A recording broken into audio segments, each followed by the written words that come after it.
Welcome to Stress-Free IEP. You do not need to do it all alone. With your host, Frances Shefter, Principal of Shefter Law. She streams the show live on Facebook on the last Tuesday of every month at noon Eastern. Get more details and catch prior episodes at www.shefterlaw.com. The Stress-Free IEP video podcast is also posted on YouTube and LinkedIn. And you can listen to episodes through Apple Podcasts, Spotify, Google Podcasts, Stitcher, and more. Now, here's the host of Stress-Free IEP, Frances Shefter. Hello, good afternoon, everyone, and welcome to the show. I am so excited about our guest this week. I have Jenna Berk from Applerouth Tutoring, and I'm so excited because they definitely have a different approach. So Jenna, talk to me. What do you do with Applerouth, and what's that different approach that you guys have?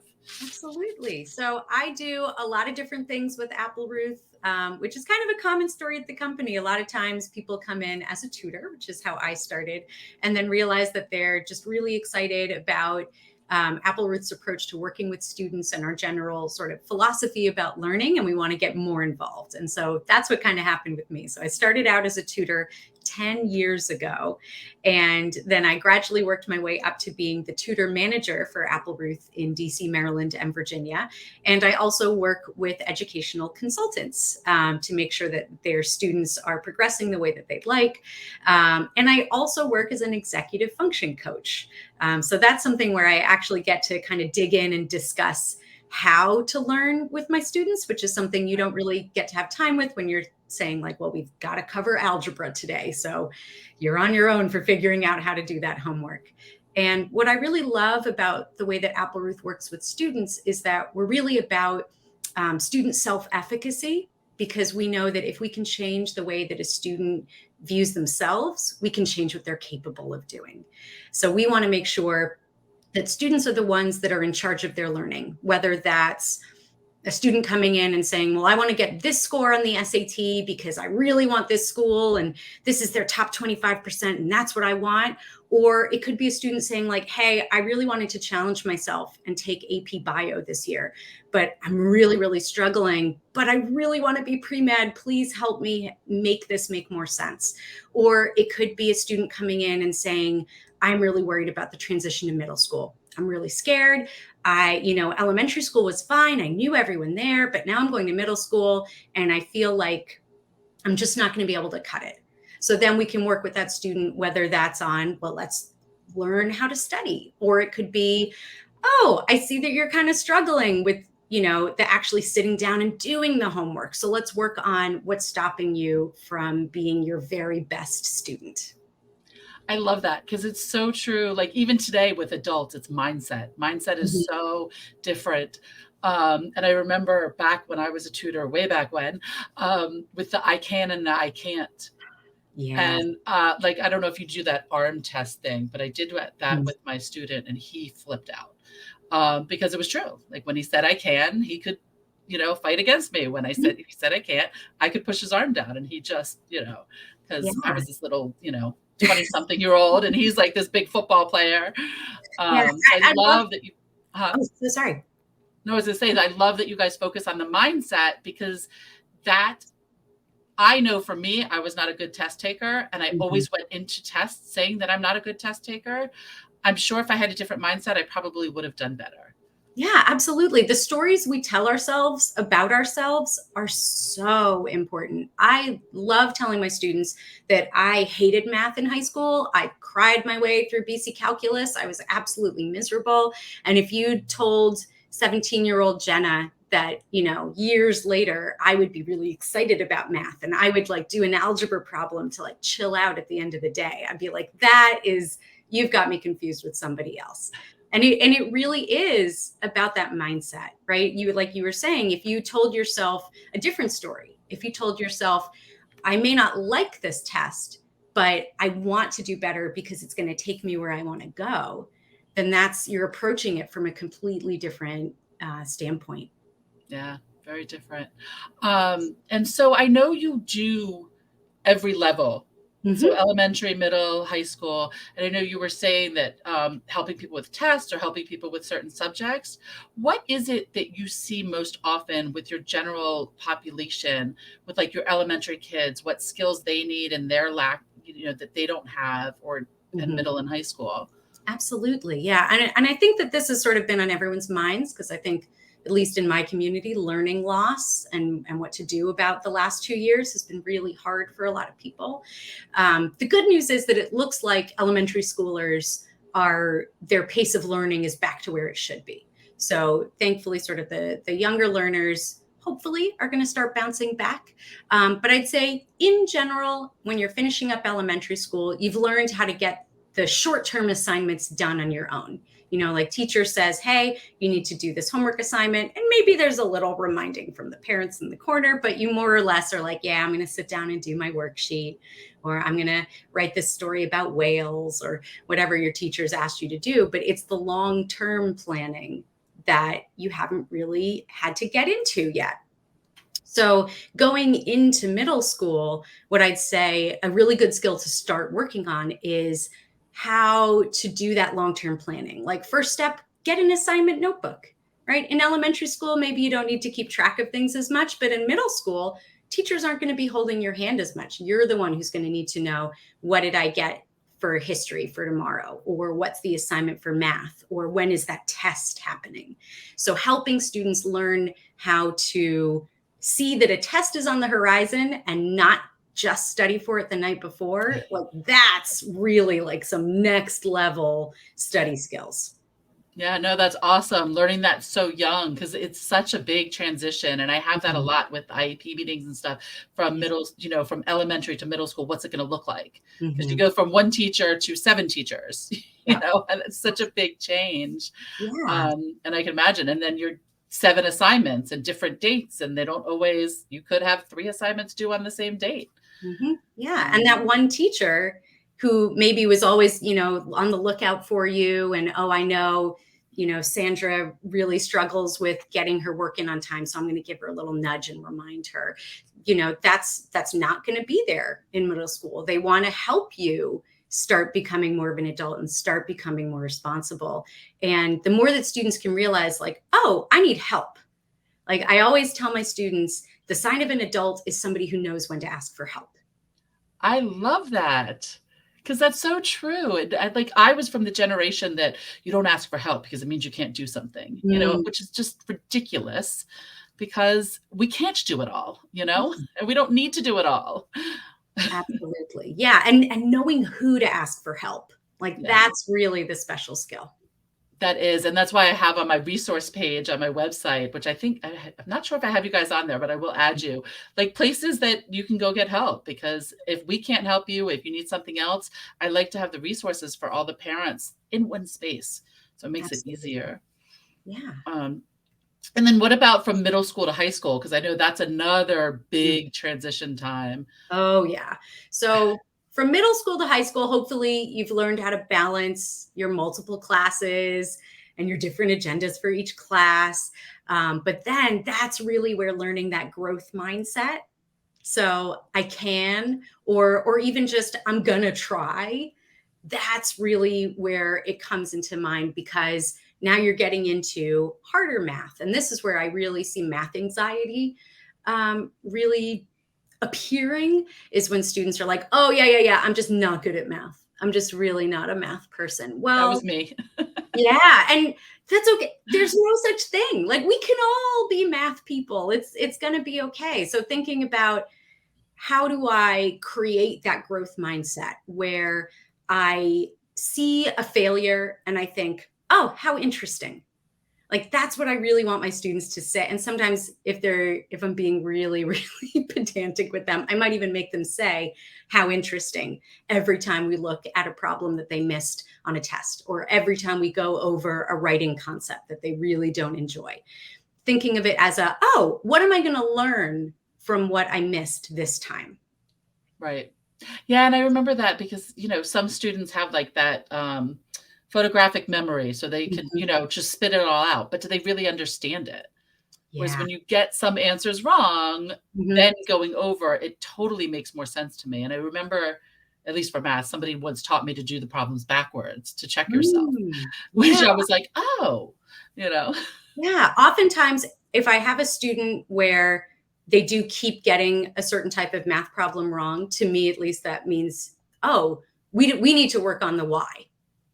Like that's what's really going on. If you're having trouble factoring, or you're always misplacing your commas, or you're putting semicolons in, it's sort of haphazardly wherever they look really cool, then that means that we need to talk about the why. It's so much easier to remember something when you know the why. And that actually leads to the other thing that's really important for high schoolers, which is to learn how to take good notes that help you study later on. I'm a big proponent of Cornell notes.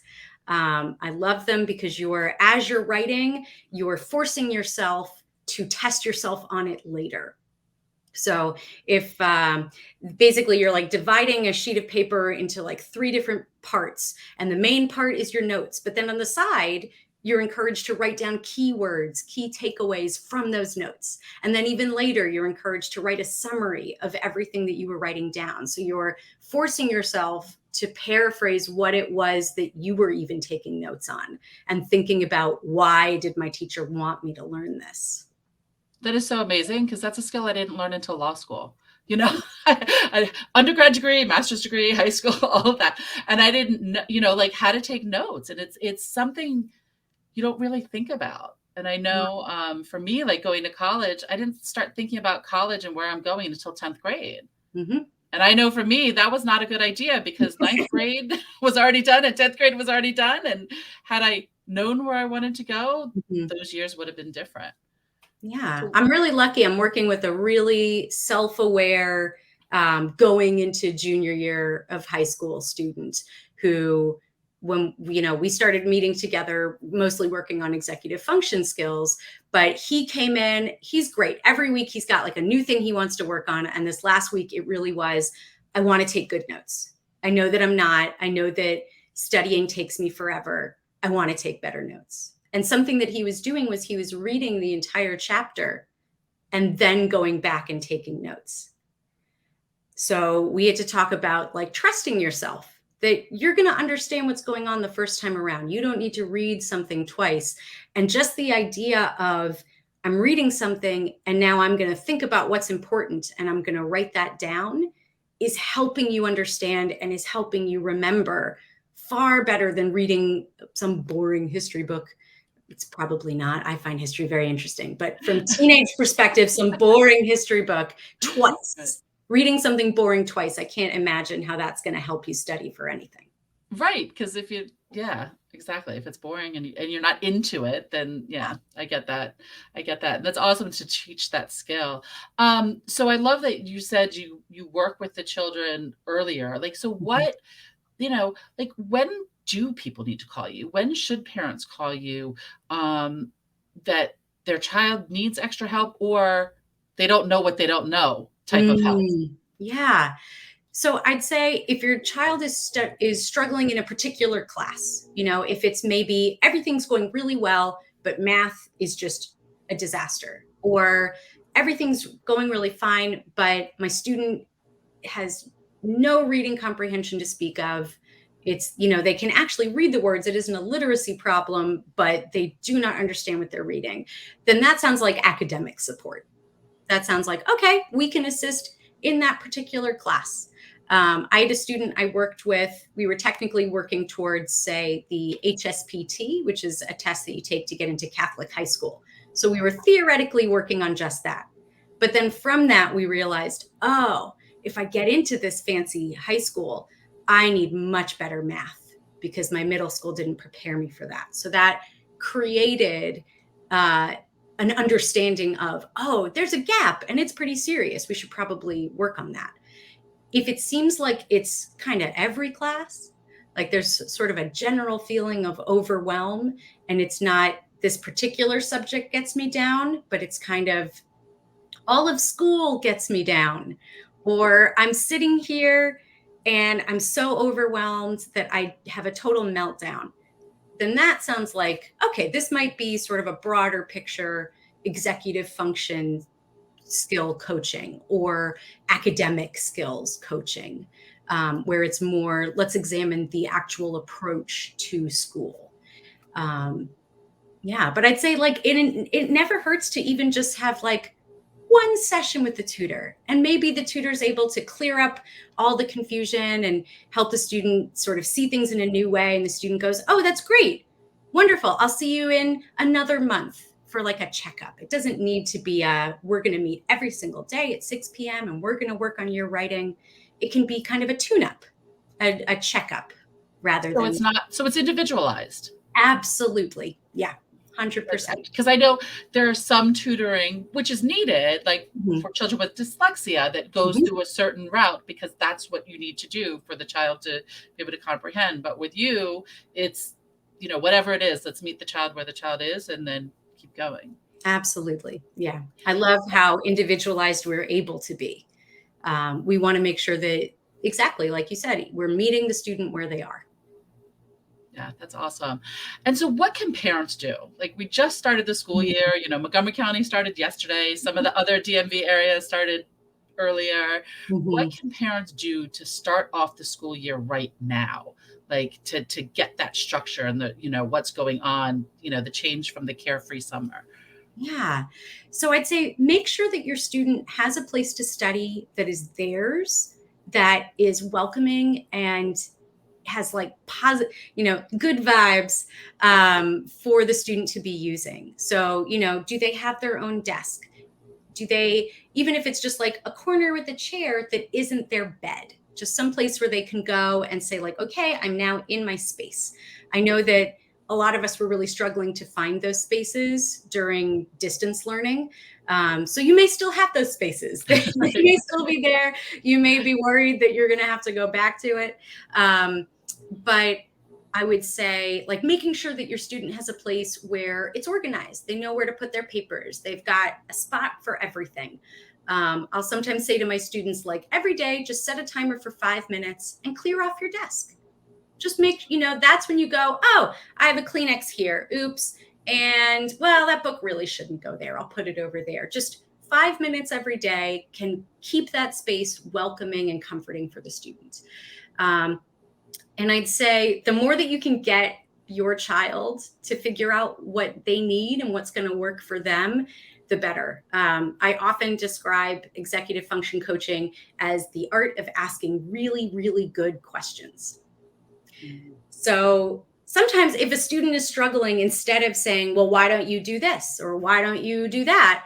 Asking them, what did you do the last time that you were struggling with this? So thinking back to, were you able to solve this problem previously? And if so, what worked for you then? Or so great. What would you like to do? Even if it's a bad idea, just like let them try it. I love that because as a business owner, I talk to my coach often about things. And one of the things they say is when an employee comes to you with a problem, tell them they have to come with you with 3 potential solutions. And so you're teaching the children to do this now in school, which is a skill that's going to, for a lifetime. Yeah. And, as students get older, and I also work, with college students who are realizing like, oh, I sort of managed my ADHD in high school, but now I'm in college and there's no one to help me. I find that the more that they can make the suggestion, and then I can say, oh, that's a really good idea, the more likely they are to follow through on it. So the number of times that I've met with a student and they've been like, yeah, I've got this whiteboard calendar here. My parents gave it to me. Oh, cool. Do you ever write on it? No. And it's a great idea. A whiteboard calendar is a great idea. Having it up on the wall so it's visible is a wonderful idea. But you may get to a certain point where the student doesn't care if it's a wonderful idea. They care that mom and dad are making them do something. So asking the student, like, what do you think would be helpful? How would you like to keep track of all the different things that you've got going on? Would it be helpful to see them in front of you on a board? Would it be more helpful if it was on your iPad? Like, talk to me. What do you think is going to work? Because if a student says, well, I think this is going to be a good idea, then you've already got buy-in. And that's Right. like the hardest part. Buy-in is so hard. It is. It's the biggest part of everything. And I had a question and it just went away. There was a follow-up question there. But but it's true. It's like getting that, knowing the why, because it's not somebody forcing you to do something. Yeah. And then, if I decide that I want to do it, I'm going to do it more, Yeah. I had this really interesting interaction with one of my college students where normally with my executive function students that I'm coaching, we'll do a check-in every day. So I'll text them and say, what's on your list of things to do today? And they'll say, okay, this is what I've got. And then maybe I'll check in with them later in the day and be like, okay, how'd that go? Just so that they've got an accountability partner. And usually we agree to that. This isn't just me saying, oh, and by the way, I'm going to be blowing up your phone every day. This is, how would you like to let me know that you've gotten everything done? And usually they say, oh, I'll just text you. So with this student, we immediately ran into a whole bunch of difficulty where I would text her and she wouldn't respond. And it would just sort of go on that way the whole week. And that happens a lot where, students get enthusiastic about something and then it just doesn't quite pan out for them. So after a week or two, I wanted to have a conversation about, okay, so what about this isn't working for you?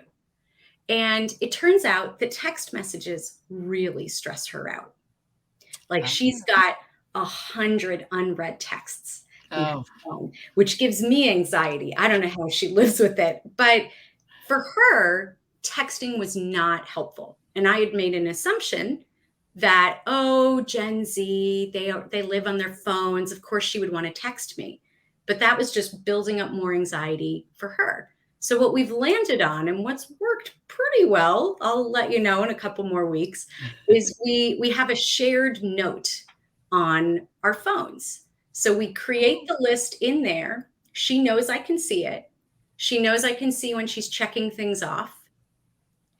And so she knows that there's the accountability that I'm going to be looking to see what she's done, but it's not a constant ping on her phone reminding her, oh, you didn't do anything yesterday and Jenna's going to be so disappointed in you.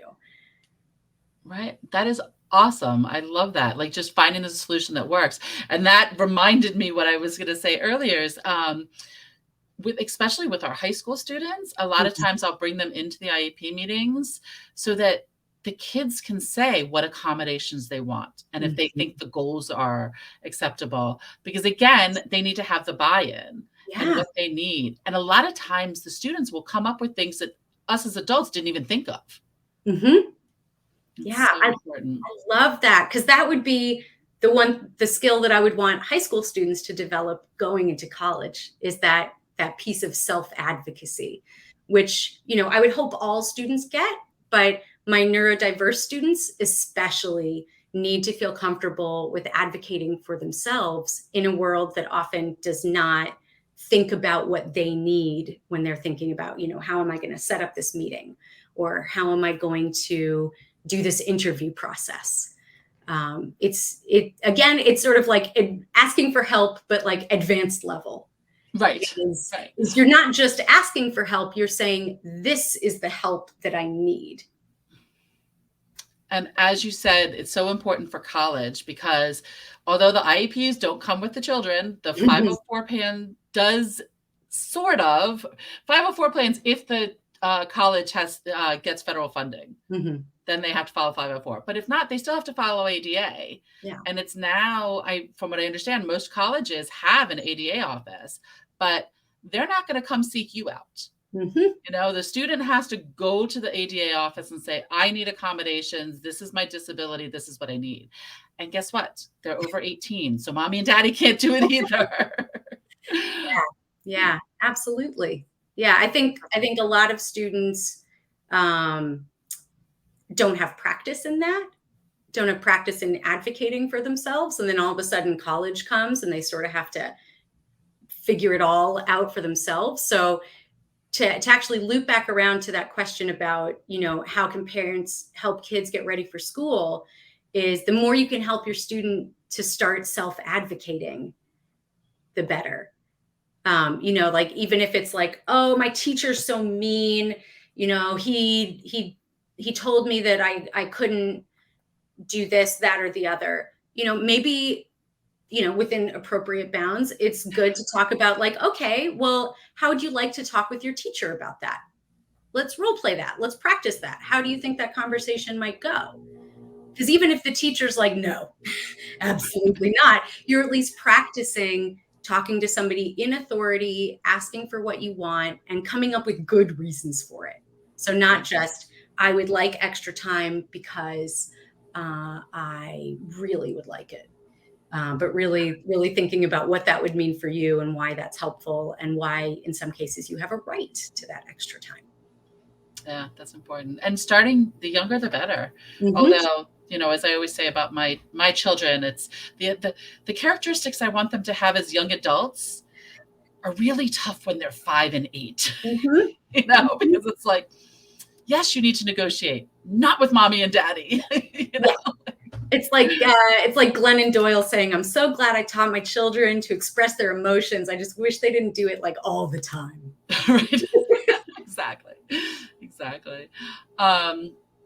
Yeah, I love that. And so are you all able to help with that? Like, do you offer any classes, like webinars or anything that students can take, like how to prep for college, or what the top 10 things you need to do or know? Absolutely. Yeah, we run webinars all the time, whether it's with internal people at Applerouth, like Jed Applerouth, our founder, who's fantastic. We actually have a series that's called the 3 Keys to Academic Success webinar series. And we've got that coming up in September, just in time for school starting. And so we've got one that we're calling Brain Science 101, that really talks about how learning works. And that's going to be on Wednesday, September 7th at 8 p.m. Eastern. And then we've got Polish Your Study Skills. So really thinking about that study skills portion and how to prepare, how to get organized, how to be better at note taking. That's going to be on Wednesday, September 21st. And then we've got Your Moment of Brilliance, how to show what you know. So, it's not just enough to study. How do you make sure that you really deliver on that test or that paper? And that's Wednesday, September 28th at 8 p.m. Do you have to take all 3, or is it? Absolutely not. You can sign up for whichever ones you find are of interest. And actually, if you sign up for one of those webinars, and I can definitely give you the link for those, Francis, for later, but if you sign up for one of those, you will be one of the first people to know about our academic sale that is happening in the second half of September. It hasn't been published yet, but we are going to be doing an academic sale for students so that they can be supported throughout school. And those hours can last the whole school year long if you need to. They don't expire. And I also know that we're going to be doing some webinars in September. I believe September 13th, Jed's going to be doing one specifically focused towards parents of students with LDs, ADHD, or who are twice exceptional, to talk about more specifically about the challenges that those students face in school and how parents can support them. So he's going to be doing that in, I want to say, September 13th. Oh, that's wonderful. And it's funny because when you said Brain 101, automatically my brain went, oh, that's geared towards parents. But then I started thinking about it. I'm like, no, kids should understand how brains work too. Right? Absolutely. Yeah. I love talking with my ADHD students about why their brain does what it does, because I think so often those students sort of internalize the feeling of, oh, it's because I'm lazy. It's because I just don't focus. And I'm very passionate about talking about how ADHD isn't attention deficit. Really, I think of it more as attention dysregulation. So you are paying attention. You are just equally paying attention to the bird that is right outside your window that's chirping really loudly. And so now your attention is divided. It's not that you don't have enough. It's that it's going places that you can't control. I like that. And it's also like our children with neurodiverse children and disabilities, I see a lot of times that they feel like there's something wrong with them. What's wrong with me? Fix it. And there's nothing wrong with you. Your brain just works differently. Yeah, I absolutely love, and I've been, just telling everyone that I can about it, this book called The Dyslexic Advantage. that is all about the ways that dyslexia can actually be really, really helpful. And the fact that there are higher rates of dyslexia in certain professions, because it actually helps you with three-dimensional reasoning, or it helps you see connections in things that other people would not have been able to grasp. So I loved reading about how this can actually be something really advantageous for students. And I know that there's a couple schools in the area. I want to say the Sienna School, where they strongly recommend that parents read that book for their students, because, yes, there are disadvantages to having dyslexia. It's going to take you longer to read something. It might be more frustrating. But there are also real advantages that you can be proud of and excited of learning how your brain works. And I want students to be able to fully embrace their positives as well as their negatives, just like we all do. Right. That's so wonderful. I joke around often that to be a litigator, you kind of have to be a little ADHD. Mm-hmm. Like you have to be focused on the witness and the judge and potentially jurors and writing down that your question's next, and you're bouncing all over the place. Yeah, so it's you're helpful. not right, because you can do that. Absolutely. That hyper focus that students sometimes get into, that can be really helpful if you need to focus on a long exam, if you're able to get yourself into a hyper focus state of mind. And you learn how to use that. Yep, mm-hmm. Definitely. I am so happy I had you on, and I think we met through Wiser, right? Yeah, we sure did. I love the networking group. Wiser is such a great group. I've recently joined, so I haven't learned as much about it, but it's so great. Who do you like? Do you have a shout out for anybody? Oh man, I mean, I am so lucky that in the ways that I work with people at Applerouth, that I feel like I'm surrounded by lots of really wonderful people. I would say I love, in terms of like educational consultants who really get it in terms of learning disabilities and learning differences. I'd love to shout out Joan Witten and her colleagues at College Consulting Collaborative. They only work with students with LDs. They are absolute experts in their field. They give fantastic guidance, and they really know, like the back of their hand, the schools that are going to support students. I also really enjoy working with Jody Glau of Custom College Consulting, who also really makes a point of working with students with LDs and supporting them. And she's really well aware and well versed in, say, what to do when you're dealing with accommodations and what happens if they're denied. And so she can be a really great resource there. And I've really enjoyed getting to know Andrea Malkin-Brenner, who really focuses on that intimidating transition from high school to college. So if you're a parent out there who's wondering, okay, but how do I make that jump? She's got a really wonderful series of books and conversation cards and lots of really great ways to engage with your students about it. That is wonderful. Thank you so much. Because what I do with the shout outs is that I'm going to reach out to them and see if they want to be on the show. Oh, fantastic. Yeah, they're all wonderful. Strong recommend. Awesome. And so they, like you said, educational consultant, and that's, they help find schools, or? Absolutely. Yeah. Educational consultants, independent educational consultants is sort of the full title, but they do everything from helping you pick out courses. If you're looking at, look at all these classes in high school, I don't know which ones I should be taking to get to my goals. They can help you with that. They can help you come up with your college list if you're overwhelmed by the hundreds and hundreds of colleges in the United States, especially if you're a person with a serious learning disability or a strong learning difference, and you're wondering, is there a school out there that doesn't just have an ADA center, but actually is going to support me, a student with ADHD? There are certainly some colleges that do that better than others. So IECs can also sort of help push you towards the school that's the best fit for you. And they can also recommend, a specific program that you might be really helpful with. College essays. They do all the college essay magic that I would not even dare to tread upon.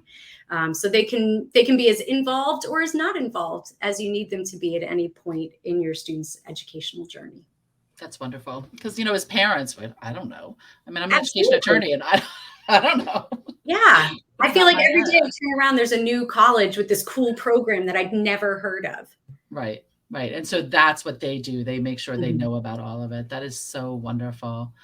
I am looking at, I think we are good. Like, I'm trying to think of any other questions because it's like, I love having you in because Applerouth does so much because you have Mhm. the independent educational consultants and the tutors for all academics of all grade levels and executive functioning. Yeah, so we work on academic support for students. So whether that's I'm in an AP class and I need to study for the test, or I'm in an AP class and I just started and I'm already very scared. And we do test prep, so SAT, ACT tests to help students get into private schools earlier on in their journey. And we do also do executive function coaching. We partner with IECs. That is certainly not part of our business, but we do enjoy working with them and assisting their students. And we're always happy to make a recommendation to a student if they're looking for something in particular. There are IECs who specialize in students who want to be recruited for an athletic team, or students who are really interested in the arts. Like, there are so many different types of schools, and I know recruiting is its own interesting Yeah. bear. And there are IECs who really focus on those particular areas as well. So I'm always happy to refer and give a couple names of people that I think would be a really good fit.